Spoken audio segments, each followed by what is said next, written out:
मेरी बात बन गई है तेरी बात करते करते। अस्सलामु अलैकुम वरहमतुल्लाहि वबरकातुहू। बच्चों, आज मैं आपको वज़ू के फ़राइज़ बताने वाला हूँ। वज़ू के फ़राइज़ बहुत ही अहम हैं। वज़ू के फ़राइज़ बहुत अहम हैं इसलिए कि वज़ू के बग़ैर नमाज हो ही नहीं सकती है। अगर वज़ू मुकम्मल नहीं है तो नमाज भी नहीं होगी।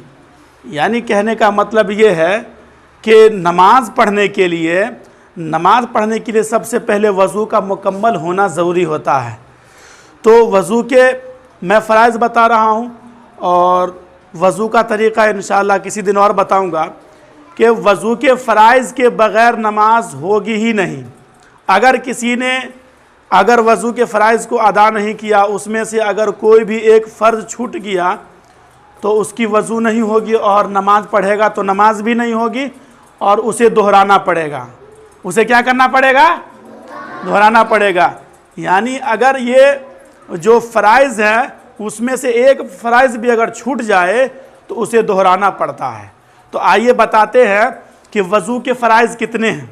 वज़ू के फ़राइज़ कितने हैं आप लोग बग़ौर सुनेंगे और देखेंगे। मैंने बोर्ड पर यहाँ पर लिख दिया है, बोर्ड पर लिख दिया है कि वज़ू के फ़राइज़, वज़ू के फ़राइज़ कितने हैं और कौन से हैं। क्या है? सवाल नंबर 1, यानी सवाल वज़ू के फ़राइज़ कितने हैं और कौन कौन से हैं। तो वज़ू के फ़राइज़ कितने हैं? वज़ू के फ़राइज़ कितने हैं? वज़ू के फ़राइज़ 4 हैं और वो ये हैं। वज़ू के फ़राइज़ कितने हैं? 4। वज़ू के फ़राइज़ कितने हैं? 4 है। यानी इन चारों में से कोई एक भी अगर छूट जाए तो नमाज होगी ही नहीं। यानी 4 फ़र्ज़ में से एक फ़र्ज़ भी अगर छूट गया तो नमाज होगी नहीं। अगर किसी ने उसी हालत में पढ़ लिया, उसको पता नहीं है और बाद में मालूम हुआ कि हमारा ये फ़र्ज़ छूट गया था, तो नमाज नहीं होगी और दोहराना पड़ेगा उस नमाज को। जो नमाज यानी छूटी है उसको दोहराना होगा। तो वज़ू के 4 फ़राइज़ हैं और वो ये हैं। नंबर 1, चेहरा धोना। क्या धोना? यानी चेहरा धोना। क्या धोना? पूरा चेहरा धोना। अब कहाँ तक धोना है? तो पेशानी के बाल से लेकर थोड़ी के नीचे तक। यानी ये जो बाल जो उगते हैं, पेशानी के जो बाल है उसके जड़ से लेके, यानी पेशानी के बाल जहाँ से उगते हैं वहाँ से लेके थोड़ी के नीचे तक, यानी जहाँ गर्दन का जो निचला हिस्सा है, जो आखिरी हिस्सा है जो यहाँ पर, वहाँ तक भिगाना यानी धोना क्या है? फ़र्ज़ है। तो क्या कहें, पेशानी के बाल से लेके यानी उगने की जगह से लेके थोड़ी के नीचे तक और एक कान की लौ से दूसरे कान की लौ तक। कहाँ से? एक कान की लौ से दूसरे कान की लौ तक भिगाना क्या है? फ़र्ज़ है। क्या है? फ़र्ज़ है।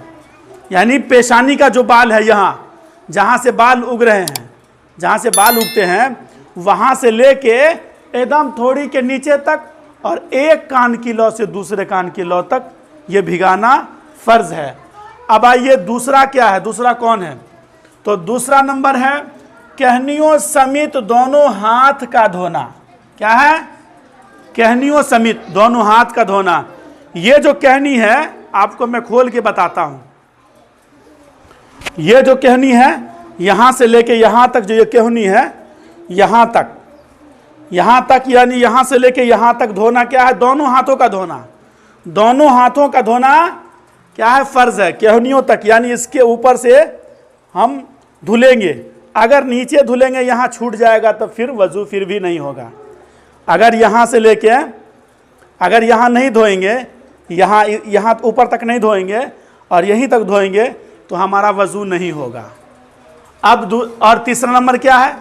तीसरा नंबर है चौथाई सर का मसा करना। क्या है? चौथाई सर का मसा करना। अपने गीले हाथ से यानी अपने भीगे हुए हाथ से चौथाई सर का यानी मसा, सर का मसा करना। सर का क्या करना? मसा करना।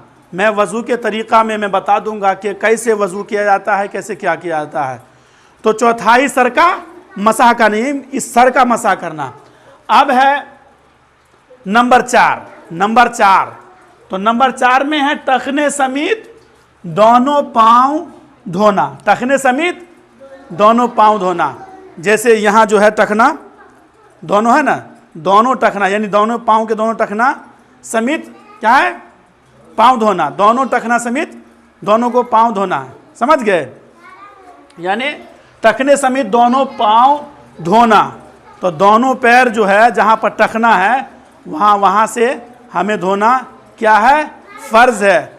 अगर उसमें से छूट गया, अगर इसमें से ज़र्रा बराबर भी छूट गया, सही से नहीं धुले, तो हमारा वज़ू मुकम्मल नहीं होगा, हमारा वज़ू मुकम्मल नहीं होगा। तो हमें और आपको चाहिए कि वज़ू के फ़राइज़ मालूम कर लें, वज़ू के फ़राइज़ सीख लें, और हर बच्चा इसको याद कर लेंगे।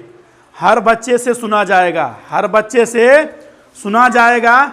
ऐसा नहीं है कि समझा बुझा कर या पढ़ा कर छोड़ दिया जाएगा, हर एक से सुना जाएगा और सबको बताना होगा। क्योंकि आज देखा जाता है कि आज हम और आप जो हैं इसकी तरफ ज़रा भी तवज्जो नहीं देते हैं।